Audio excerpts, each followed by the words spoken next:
Hey there, Denise here. Today, I want to talk to you about something I think is a really important concept to understand when you're teaching movement. And we have a very good opportunity in teaching asana to actually create balance and harmony among the limbs of the body and the relationship of the limbs to the core, and just having everything in better balance and moving and existing in this body with a great deal more harmony. So let me teach you about Phasic and tonic muscles. So this is a concept that was brought forth by Dr. Vladimir Janda in the 1960s. I believe he was Czechoslovakian. And what he did was create a model through a lot of research and testing with electrodes on the body and activating muscles and whatnot. So over a series of about 10 years, he came up with a model for understanding muscle function and typical imbalances that we see between muscle groups. So in activated asana, we talk about using organization and activation because all bodies have the same fascial lines to activate, and we create stability and then strengthen the mobility using this methodology. And that is consistent among all people. So this concept as well of phasic and tonic muscles is also common among all people. So I think it's very good as movement teachers for us to understand that there are actually some concepts that do work for every body, and that if we understand that better, we can actually help all our students a lot more. So let me help you understand this concept. It helps us understand common muscle imbalances and allows us to work with the body in the way that it was already designed to do. Certain muscles have certain tendencies and others have different ones. And if we understand that relationship, then we can create asana practices that actually help rebalance the body. So we can regain that harmonious balance if we understand this and know how to apply it. So first of all, let's just look at what these terms even mean. So the phase postural is what Dr. Yanda originally came up with for talking about this particular set of muscles. Nowadays, they tend to call it tonic. So if you're looking this up on the web, you might find it called postural or you might find it called tonic. So it means the same thing. These are muscles that tend to be hyperactive and resistant to fatigue. They're kind of slow twitch or endurance type fibers. They prefer using aerobic energy pathways and all of that. The other thing to know about postural and tonic muscles, and I think this is why it has this name, is because these are the muscles that are responsible for holding us upright. So they're the muscles that support our upright posture as bipedal beings. So you can think of these muscles as having that job to do, and they do take their job very seriously. Then we have another type of muscle called phasic muscles. Now these ones fatigue quite easily. They're fast twitch, but strength type muscle fibers. And they use a different energy system. They're supposed to be very fast acting, but they only are active when they're deliberately called upon. So, where the postural muscles are endurance, they're going to be called upon a lot because they're just holding you upright. Even if you're just sitting upright, you still need to be held upright. So it's hard for them to sort of shut down and relax. And you're going to see all kinds of reasons why pretty soon here. Whereas the phasic muscles can relax quite easily. If they're not called into action very specifically, then they're quite happy relaxing. That's just not how the postural muscles behave, though. Postural muscles tend to feel tight. That's how people experience them. So people always want to stretch them. Now, one thing to know is that muscles feel tight because they're getting an impulse from the nervous system to be that way. And that's a combination of information that's being sent to the brain and spinal cord from that muscle, from the sensory receptors, and then an action that the brain and spinal cord is deciding to take for whatever reason. And we need to remember that for the central nervous system, the most important thing is safety, and it does not want you to fall down and die. So it's kind of always in a little bit of protective mode, and the more you are under sympathetic arousal, so say the more you're stressed out or whatever, the more it's going to be like that. So those tight muscles will probably feel tighter if you're stressed out, just so you know. That does not mean, however, that they are actually short, because we know this because if you put somebody under general anesthetic, those muscles that are tight and seem to be short, they completely relax. The reason they don't relax normally is because they are under this kind of subconscious protective control. Okay? So they're not necessarily physically tight. They're tight because the nervous system is making them tight, which is quite a different thing. Now, the phasic muscles, on the other hand, they tend to get weak if we don't use them. Okay? It's kind of the use it or lose it idea. And that is what is causing imbalances throughout the body. So let me carry on and I'll explain more. So let's compare the characteristics of these two types of muscles a little bit more. So let's look at the postural or the tonic muscles. These tend to be anti-gravity, they'll often be called. They have a higher resting tone. And when we talk about resting tone, this is set by muscle spindle fibers within our muscles. They have both a sensory component, so they send information to the brain and spinal cord, and then they receive information from the brain and spinal cord where they might be, they might be sensitized to changes in muscle length or changes in your body position or tension on the muscle or anything like that. So they're going to be kind of sensitized to that. And if they feel that there's a good reason, and we'll look at some of those possible reasons soon, it could set the resting tone of your muscle a little bit higher, where that muscle has a harder and harder time relaxing completely, okay? So these muscles do tend to be those like smaller type muscle fibers. They're slow twitch, they're endurance fibers. They're always kind of holding you upright. They're always on. They don't really have a choice about that. They tend to be very sensitive and they will often be over-recruited. That means they're called into action even more than they're already being called into action. And they are less prone to atrophy. So they don't tend to shrink up or anything because, they're just being used all the time. And there are under certain circumstances, they get used even more. We'll look at that in a sec. So let's contrast that with the phasic muscles. These are available on demand. They're very good at resting. You got to let them know if you need them to work, okay? They tend to be larger muscle fibers, fast twitch. They're more like for speed or power. If you have to do something fast or something really strong or lift something heavy, that's what they're for. They can be very fast acting if they're not atrophied and like deconditioned. They are used often in like larger, more dynamic movement where they're not used so much in walking. They'll be used in things like sprinting or jumping or something.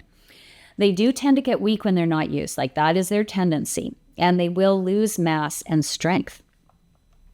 So what happens when that happens? So let's just look at some examples of tonic muscles versus phasic muscles.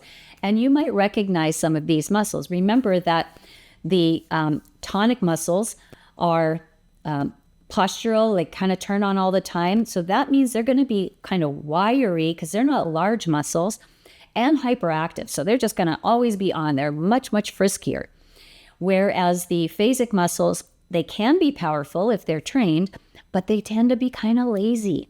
Okay, so we have to ask them to turn on.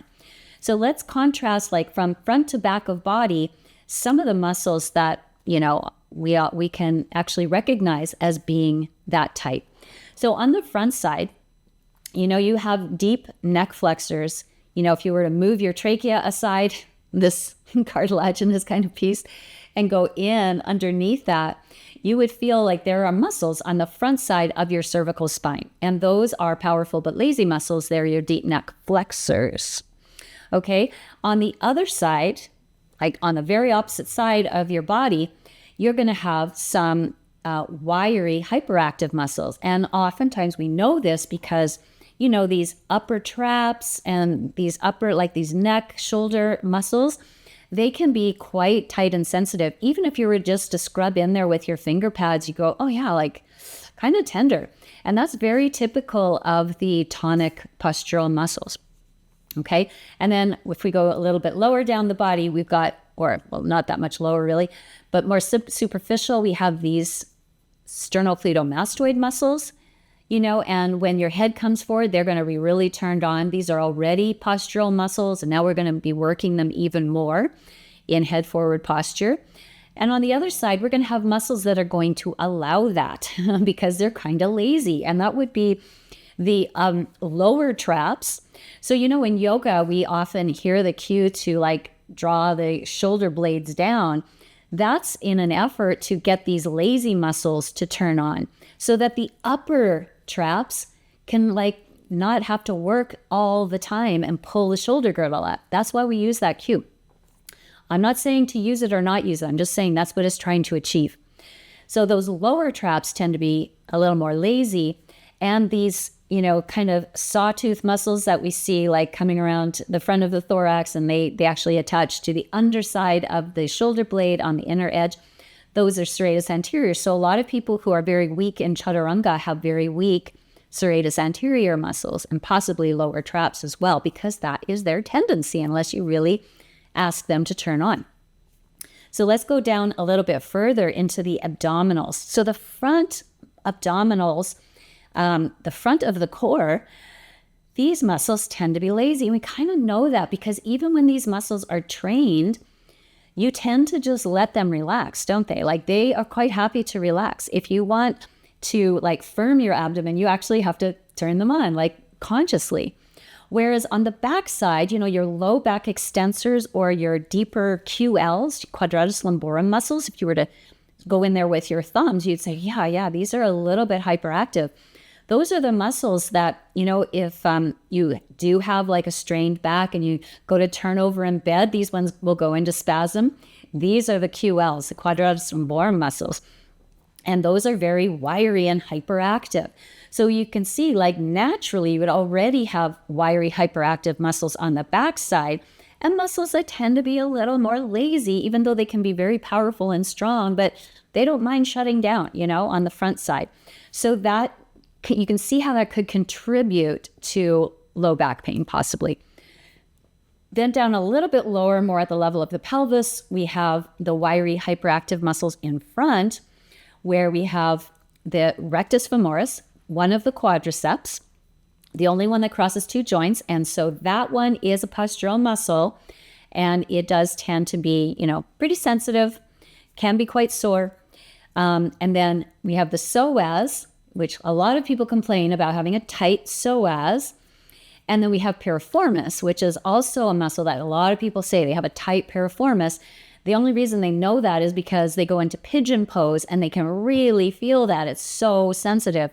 And that's just honestly because you are putting so much tension on that one muscle. You actually have 6 deep hip external rotators in that area, but only one of them gets the heck stretched out of it when you're in pigeon pose, and that is the piriformis. And it's a hyperactive postural muscle, which means it's already more sensitive. So no wonder you can feel it so much, and it's always being called into service, always, always, always. Whereas on the other side, you have muscles that tend to be much more lazy, and that is our glutes. And that is so interesting because if you have strong glutes, you have 3 glutes, max, min, and med. If you have strong glutes, then you can kind of counterbalance with the wiry hyperactive muscles that are in the front. And yet you often hear the cue in yoga to relax your glutes. So that, obviously makes no sense. So we have to, if we understand like that, okay, well, these certain muscles tend to be over-recruited, they're postural, they're more sensitive, they're endurance type fibers, they're going to turn on. What I need to think about is these other muscles that don't want to turn on.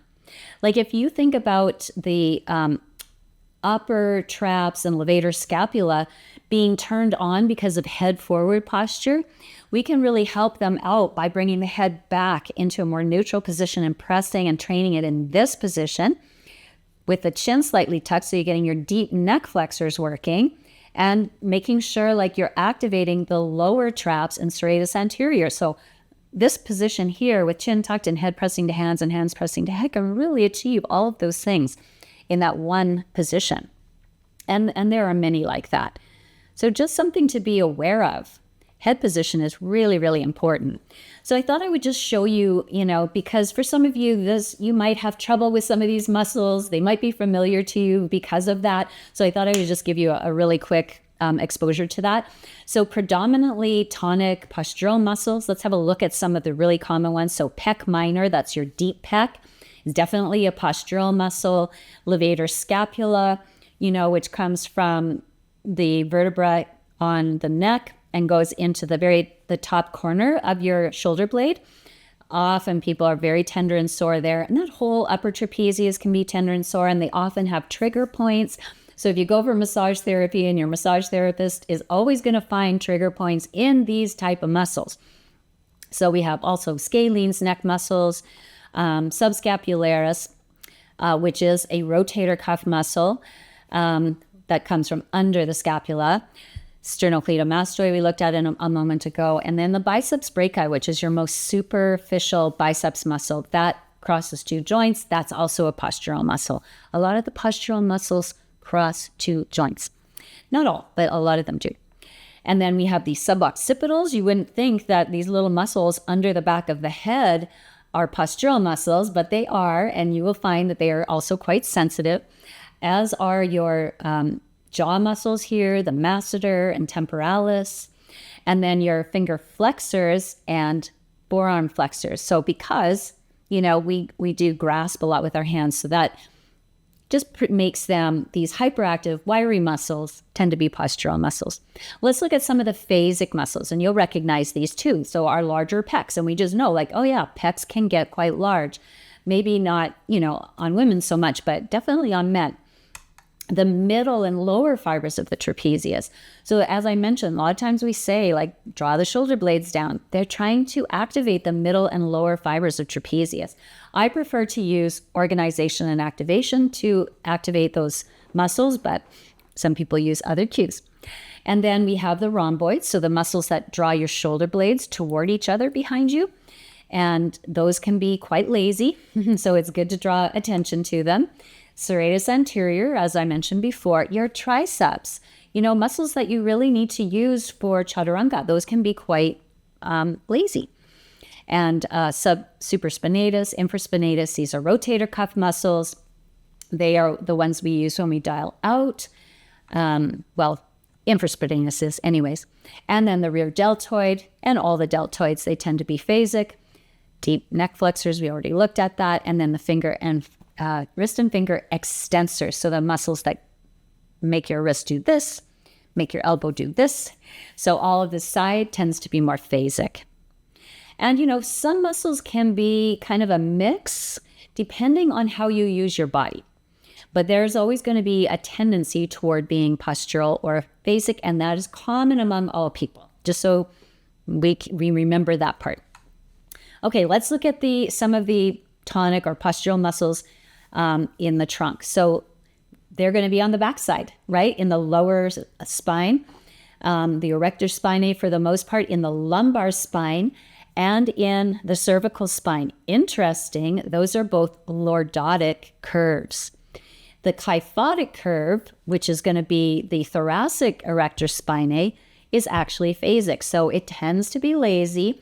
We need to keep that strong, right? So again, this upper heart lifted position, crown lifted position, chin slightly tucked, that is going to bring harmonious balance between all of these muscles. And getting the head and shoulders over the body, like over the pelvis correctly, will give quite a lot of relief to some of those lordotic muscles, in the lumbar spine. And the quadratus lumborum as well, which is the muscle I said was quite prone to spasm in the back, like deep in the back. And then we have, leg and foot. So rectus femoris is already one quadricep I mentioned, but look, all three of the other quadriceps are phasic. And, we kind of see that too because they can get quite large, whereas rectus femoris doesn't get very large. These other ones, the bodybuilders, they just make those explode. Then we look at hamstrings. Guess what, you guys? Hamstrings are postural muscles. That means they're hypersensitive, hyperactive, wiry, and they are very, very sensitive to your body position, to your uprightness. So they are going to be pretty touchy, okay, in terms of their sensitivity. And we'll look at that in a little more detail in a moment. What's going to help your rectus femoris and hamstrings is stronger glutes. Glutes too, but also stronger quads. And then iliopsoas just means combination of iliacus and psoas muscles. Again, we saw that those are hyperactive. What's going to help that? Stronger glutes.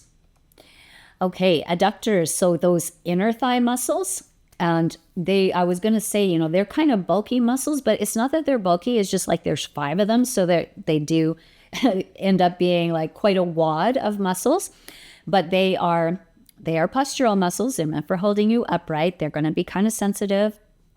Piriformis, the one that we attack in pigeon pose, not an activated asana. We always do pigeon pose actively, but when a lot of people try to stretch their piriformis, which is a really bad idea.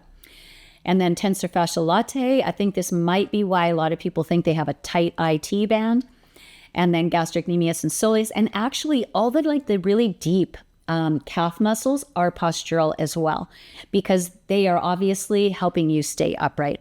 The muscles in the front of the shin, like tibialis anterior, is more of a phasic muscle. And the peroneals, the ones on the side, are also phasic. And then your toe extenders. Toe flexors are definitely postural. Toe flexors. Okay, so you can press your toe pads down. Those are definitely phasic muscles. No, postural muscles. I knew that would happen at least once. Okay, so let's go into postural muscles a little bit more. Like, why do they feel tight?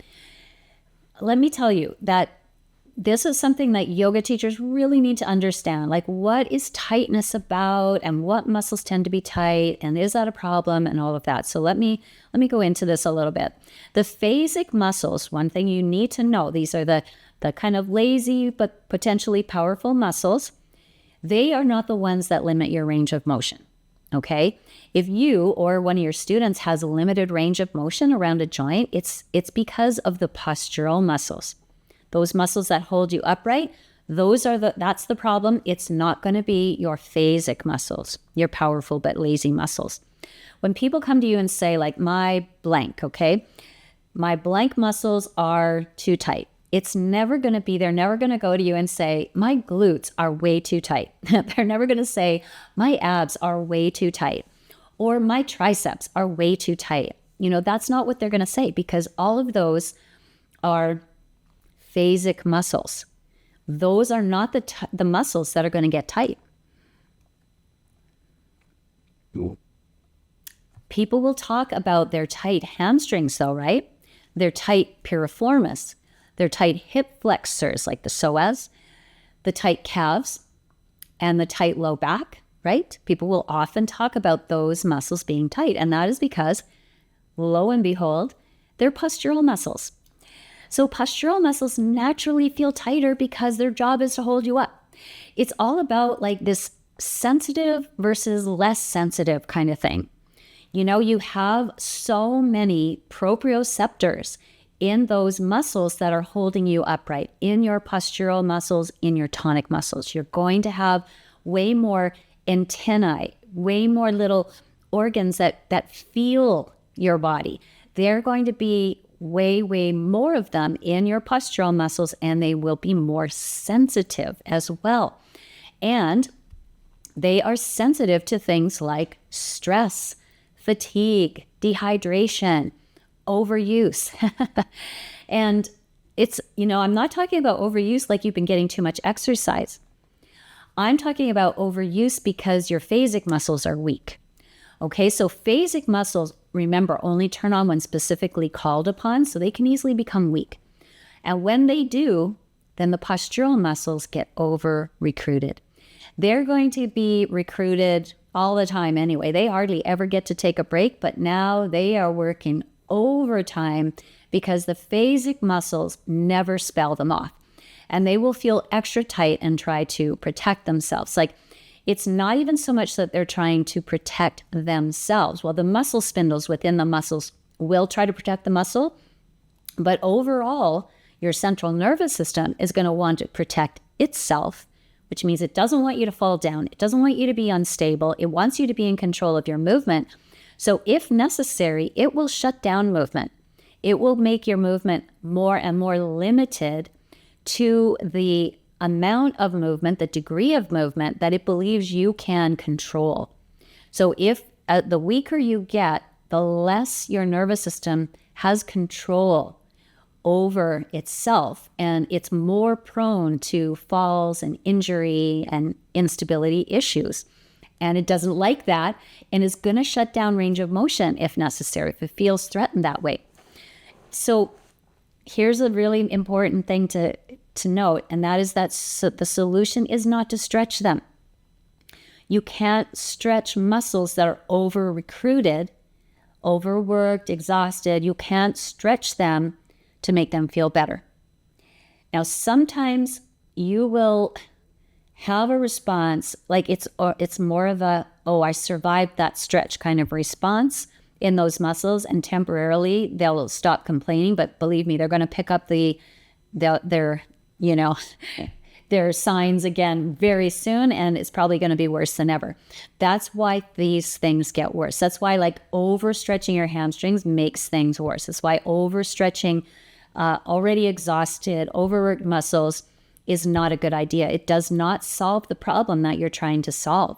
So the solution is not stretching them, because essentially the weak, lazy, inhibited, phasic muscles, they are the problem. And here's what I mean by that. And again, this is should be an aha moment, that your limited range of motion is a weakness problem. It's not a flexibility problem. Limited range of motion is a weakness problem, not a flexibility problem. So in other words, it's not because you're not stretching enough.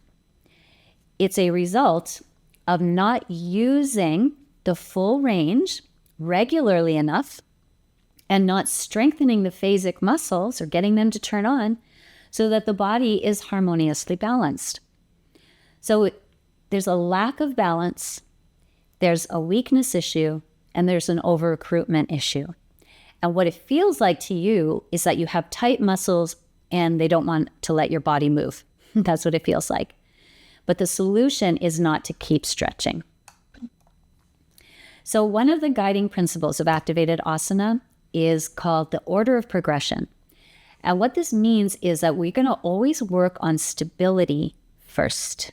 We're going to create a overall strategy for stabilizing all of our joints and creating balance and harmony among the joints. And in order to do that, we organize and activate.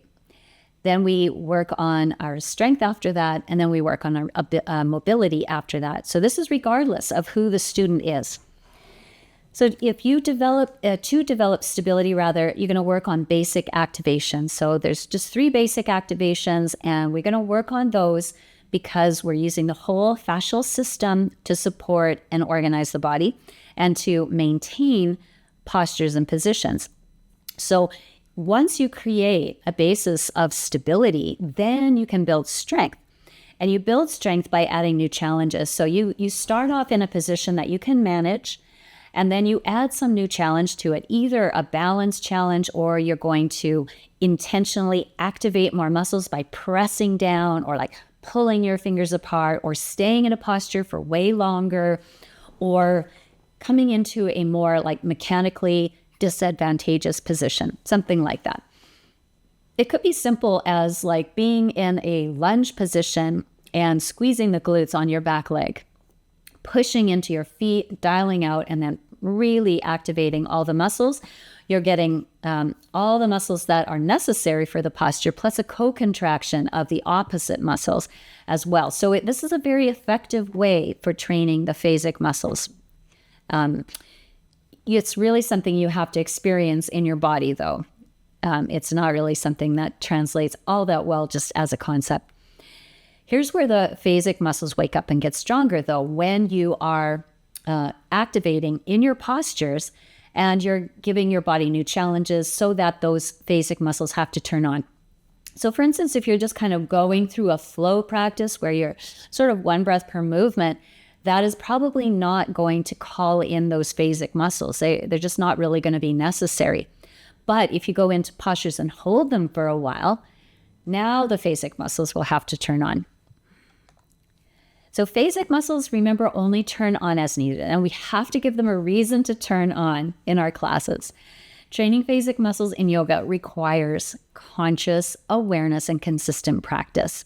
So this is why I think the organization and activation methodology is so effective, because it really helps you create a habit of actually turning on these phasic muscles. You can literally turn any asana into a pose that requires both phasic and postural muscles. And you can do this simply by organizing and activating, and then just pressing into your feet more, or pulling your fingers apart, or using the pubic bone to breastbone to activate, the shield of your body, which is the superficial front line, or to activate your glutes. How many yoga teachers and classes, how many times have you heard relax your glutes? It's really quite funny, and it does not serve us. People have had pretty horrendous imbalances because of it. So phasic muscles will give strength to our levers. That's, our limbs. So if you want to do more advanced postures in yoga, you need to be incorporating those phasic muscles so that you can get a strong connection of your arms and shoulders into the core of your body, or your thighs and hips into the core of the body. This is really necessary for any single leg standing balance poses, or any pose really that you're holding for a long time, or doing things like inversions or whatever. You're definitely going to need the strength of your phasic muscles to enable you to do that.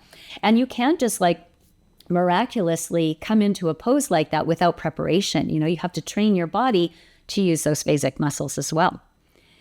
So these phasic muscles are important to all students. So, as I mentioned, an experienced yogi who's wanting to do advanced poses that require strength and balance, but also seniors who are trying to maintain or regain function, maybe after a surgery or a fall, they need to activate their phasic muscles as well. So if you're teaching a group of seniors, what are the phasic muscles that we were looking at today? Things like your glutes, obviously, and your quads, and the front of your core, and your upper back extensors. All of these are very important muscles for anyone who wants to maintain upright posture and give those postural tonic muscles that are always being overworked, give them a little bit of a break so there's balance in the strength and harmony between both sides of the body. It really does require some actual attention, because the phasic muscles are very prone to letting go, whereas the postural or the tonic muscles are just always going to do the work. They're just whatever, I'll just get to it again. I'll jump to the task at hand. So I hope that illuminates some things about the body that you've probably observed but didn't realize how common this pattern really is. I think we've all become aware of the pattern of head forward posture this day and age. It's sort of the human tech posture. And, that is very common. And there's a reason why we fall into that pattern so easily. And that is just because of this relationship between the postural muscles and the phasic muscles. So, we're already sort of set up to fall into that posture if we aren't aware. So, you can use the practice to help mitigate that. You can bring the body back into balance and harmony if you understand which muscles are postural and which are phasic. And I'm sure you probably, as I was talking away, probably could imagine postures that would, I could activate a little bit more in this posture, or I could bring hands to the back of the head and in lunges or half moon pose or whatever it might be. So hopefully I gave you some ideas and a new depth of understanding. Thanks so much for joining me. I'll see you next time. Bye for now.